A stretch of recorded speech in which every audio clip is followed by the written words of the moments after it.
आप नारी शक्ति की बात करते हैं। आज चुनाव की वजह से शायद इतनी बातचीत हो रही है नारी शक्ति के बारे में, क्योंकि हमारे संविधान ने महिलाओं को ये अधिकार दिया, उनकी शक्ति को परिवर्तित किया वोट में। और आज आपको पहचानना पड़ रहा है कि महिलाओं के बिना, कि नारी शक्ति के बिना ये सरकारें नहीं बन सकती हैं। इसीलिए आज आप नारी शक्ति की बातें दोहरा रहे हैं। जो आप नारी शक्ति का अधिनियम लाए हैं उसको लागू क्यों नहीं करते? वो 10 साल बाद लागू क्यों होगा? क्या आज की नारी 10 साल इंतजार करेगी उसके लागू करने के लिए? क्या बात है, क्या बात है।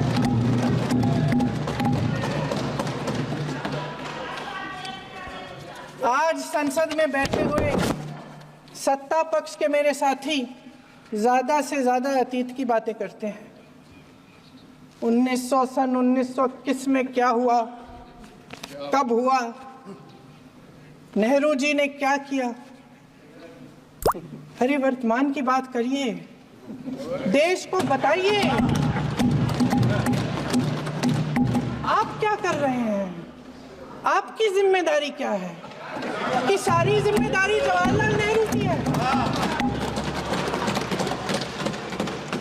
अध्यक्ष महोदय जी, ये सरकार आर्थिक न्याय का सुरक्षा कवच तोड़ रही है। आज संसद में बैठी ये सरकार बेरोजगारी और महंगाई से जूझ रही हमारी जनता को क्या राहत दे रही है? कृषि के कानून भी बड़े बड़े उद्योगपतियों के लिए बन रहे हैं। सही एमएसपी को छोड़िए, डीएपी तक नहीं मिल रहा है।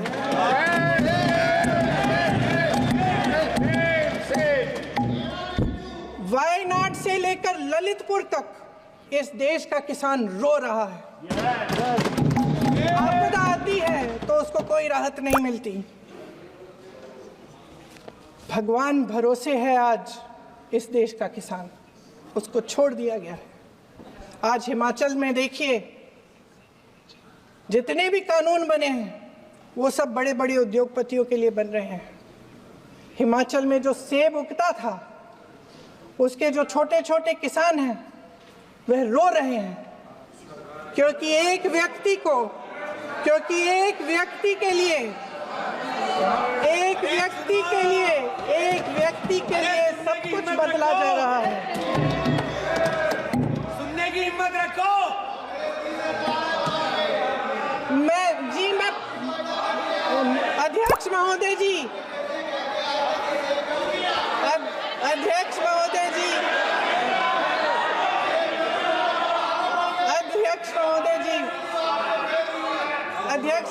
जी, अडानी जी को सारे कोल्ड स्टोरेज प्रदेश की सरकार ने नहीं दिए। अडानी जी को सारे कोल्ड स्टोरेज आपकी सरकार ने दिए। देश देख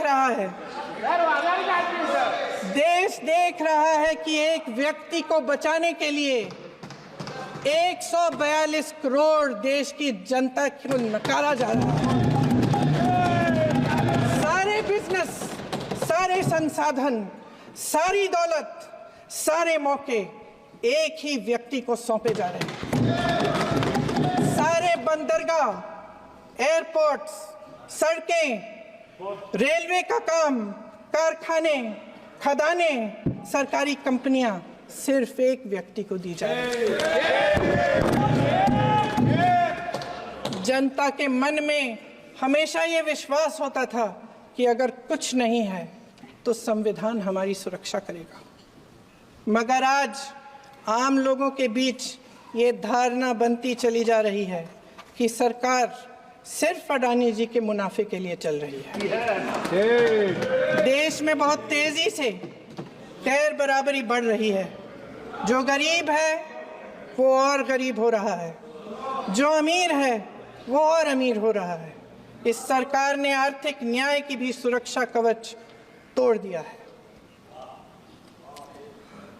राजनीतिक न्याय की जब बात होती है, मेरे सत्ता पक्ष के साथी आज खड़े हुए और तमाम गिनती करने लग गए कि ऐसा हुआ वैसा हुआ, 1975 में जो हुआ। तो सीख लीजिए ना, आप भी सीख लीजिए। आप भी अपनी गलतियों के लिए माफी मांग लीजिए। आप भी बैलेट पे चुनाव कर लीजिए, आप भी बैलेट पे चुनाव कर लीजिए। दूध का दूध, पानी का पानी हो जाएगा। आप राजनीतिक न्याय की बात करते हैं, सरकारों को पैसों के बल पर गिरा देते हैं।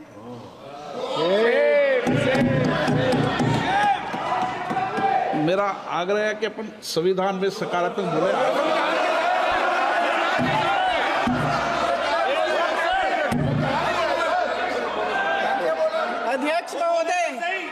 अध्यक्ष महोदय, सत्ता पक्ष के हमारे साथी ने एक उदाहरण दिया उत्तर प्रदेश की सरकार का, तो मैं भी एक उदाहरण दे देती हूँ महाराष्ट्र की सरकार का। मैं भी एक उदाहरण दे देती हूँ हिमाचल की सरकार को तोड़ने की कोशिश किसने की, पैसों के बल पे की, गोवा की सरकार। तमाम उदाहरण राजस्थान की।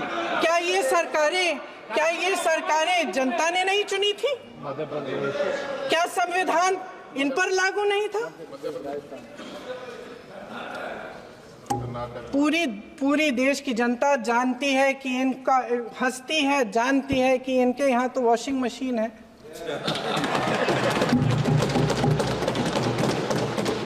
तो यहाँ से वहां जाता है, वो धुल जाता है। इस तरफ दाग, उस तरफ स्वच्छता। और मेरे कई ऐसे साथी हैं जो इस तरफ होते थे उस तरफ चले गए,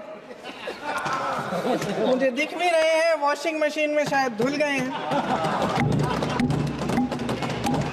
अध्यक्ष महोदय, जहां भाईचारा और अपनापन होता था, जहां हमारे संविधान ने एकता का सुरक्षा कवच दिया था, वहां शक और घृणा के बीज बोए जा रहे हैं। एकता का सुरक्षा कवच तोड़ा जा रहा है।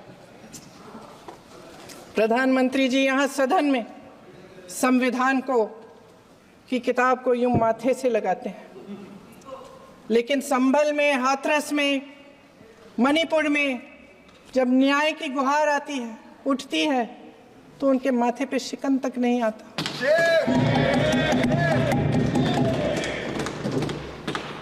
शायद समझ नहीं पाए हैं कि भारत का संविधान संघ का विधान नहीं है।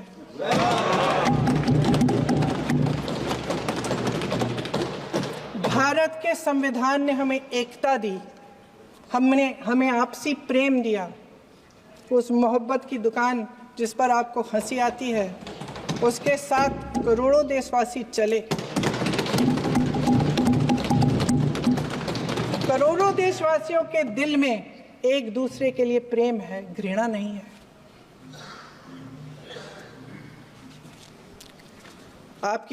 इनकी जो विभाजनकारी नीतियां हैं, उसका नतीजा हम रोज देखते हैं। राजनीतिक फायदे के लिए संविधान को छोड़िए, देश की एकता को भी ये रख नहीं सकते, इसकी सुरक्षा नहीं कर सकते। हमने संभल में देखा, मणिपुर में देखा। दरअसल इनका कहना है कि अलग अलग, इस देश के अलग अलग हिस्से हैं।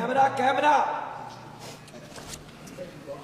लेकिन हमारा संविधान कहता है कि ये देश एक है और ये देश एक रहेगा।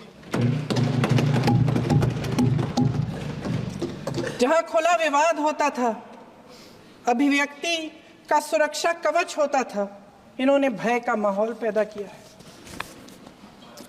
सत्ता पक्ष के मेरे साथी अक्सर 75 सालों की बात करते हैं, लेकिन इन 75 सालों में ये उम्मीद, आशा, ये अभिव्यक्ति की ज्योति कभी थमी नहीं, कभी बुझी नहीं। इस देश की जनता ने खुलकर आलोचना की, निडर होकर धरने किए, प्रदर्शन किए। जब जब जनता नाराज हुई, तब तब सत्ता को ललकारा, उसे चेतावनी दी, बड़े से बड़े नेताओं को कटघरे में खड़ा किया। उनसे जवाब मांगा, न्याय मांगा।